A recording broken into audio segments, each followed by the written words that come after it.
Selamat bertemu kembali dalam renungan hari ini. Segala puji syukur dan hormat serta kemuliaan untuk Allah Bapa dan Yesus Kristus. Amin. Ayat hari ini diambil dari Daniel 7 ayat 25 dan sampai 28.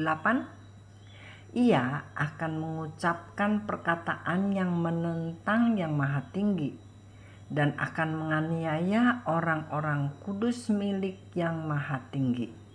Ia berusaha untuk mengubah waktu dan hukum, dan mereka akan diserahkan ke dalam tangannya selama 1 masa dan 2 masa dan setengah masa. Lalu majelis pengadilan akan duduk dan kekuasaan akan dicabut daripadanya untuk dimusnahkan dan dihancurkan sampai lenyap. Maka pemerintahan, kekuasaan dan kebesaran dari kerajaan-kerajaan di bawah semesta langit akan diberikan kepada orang-orang kudus, umat Yang Maha Tinggi. Pemerintahan mereka adalah pemerintahan yang kekal, dan segala kekuasaan akan mengabdi dan patuh kepada mereka. Sekianlah berita itu. Adapun aku Daniel, pikiran-pikiranku sangat menggelisahkan aku, sehingga aku menjadi pucat dan aku menyimpan hal itu dalam ingatanku.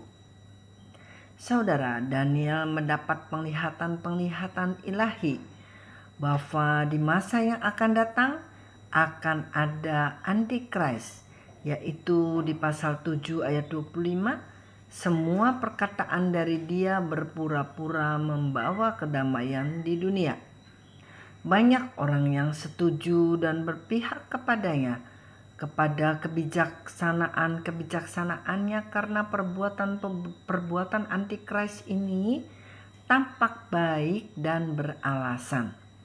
Tetapi akan datang masanya di mana dia mengucapkan perkataan yang menentang Yang Maha Tinggi dan menganiaya pengikut-pengikut Kristus.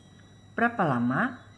Jawabnya 1 masa dan 2 masa dan setengah masa, atau 3,5 tahun. Saudara bisa mengerti kepribadian Antikris yang palsu ini karena dia berusaha merubah waktu dan hukum. Merubah waktu karena AI dengan mudah bisa melakukan itu sekarang, bukan? Dan merubah hukum berupa merubah konstitusi yang sedang berjalan.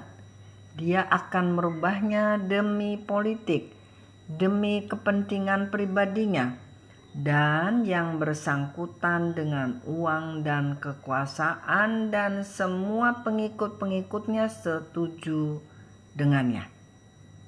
Tetapi hal ini hanya akan berlangsung sekejap saja, yaitu 3,5 tahun. Dan majelis hukum mengambil alih dengan keadilan dan kebenarannya. Orang-orang kudus Tuhan akan duduk di posisi-posisi yang penting di pemerintahan, dan hukum kembali ditegakkan. Inilah yang disebut dalam ayat-ayat di atas yang membuat Daniel tertegun dan gelisah beberapa saat lamanya. Dari Daniel 9 ayat 25, maka ketahuilah dan pahamilah dari saat firman itu keluar, yakni bahwa Yerusalem akan dipulihkan dan dibangun kembali, sampai pada kedatangan seseorang yang diurapi, seorang raja, ada 7 kali 7 masa. Dan 62 kali 7 masa lamanya kota itu akan dibangun kembali dengan tanah lapang dan paritnya, tetapi di tengah-tengah kesulitan. 9 ayat 27, raja itu akan membuat perjanjian itu menjadi berat bagi banyak orang selama 1 kali 7 masa. Pada pertengahan 7 masa itu ia akan menghentikan korban sembelihan dan korban santapan. Dan di atas sayap kekejian yang akan datang yang membinasakan, sampai pemusnahan yang telah ditetapkan menimpa yang membinasakan itu. Saudara-saudara, dari ayat-ayat ini diketahui bahwa hukuman untuk bangsa Israel yang berfungsi untuk membangun kembali Yerusalem adalah 70 kali 7 masa. Dan Israel sudah melaluinya selama 62 kali 7 masa. Sehingga sisa 1 kali 7 masa. Masa yang paling berat yang kita istilahkan the Great Tribulation atau masa kesusahan besar adalah 3,5 masa, di mana Israel akan mengalami kekejian, kebinasaan, dan pemusnahan yang hebat. Biarlah mata kita fokus pada apa yang sedang terjadi di Israel saat ini, sehingga update dengan suasana dunia dari kacamata Tuhan atau view Tuhan. Saudara, masa Great Tribulation ini setiap saat bisa terjadi sekarang. Biarlah kita bersiap-siap untuk menghadapinya. Biarlah kita tidak seperti orang-orang yang terkejut karena pencuri datang pada waktu yang tidak tersangka-sangka. Tetapi biarlah kita termasuk orang-orang yang bersiap-siap dalam menghadapi hari Tuhan yang akan terjadi setiap saat sekarang. Bersiap-siaplah selalu karena orang-orang yang menanti-nantikan Tuhan mendapat kekuatan baru.